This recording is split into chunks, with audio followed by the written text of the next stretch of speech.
أهلا بيكم في بودكاست سحرة فرعون. في الأول لازم أوضح الاسم ده جه إزاي.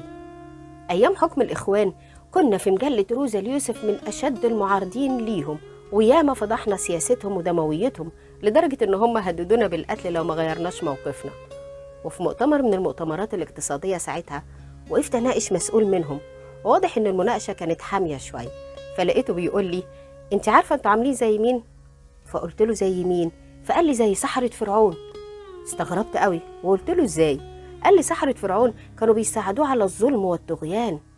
بصراحة ضحكت من قلبي لأني اكتشفت جهله بكتاب الله، وقلت له: لو انت قريت القرآن الكريم كويس فكان لازم تعرف ان سحرة فرعون وقفوا قدام الظلم والطغيان وقالوا كلمة الحق وأمنوا بربنا ودفعوا ثمن إيمانهم وهو التعذيب حتى الموت، وماتوا وهم مؤمنين.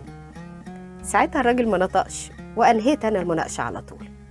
ولما فكرت إن أعمل دلوقتي بودكاست بناقش فيه موضوعات تهم الناس بعد أكتر من 30 سنة صحافة، قلت هو ده الاسم اللي أنا عايزاه. فأهلا بيكم في بودكاست سحرة فرعون.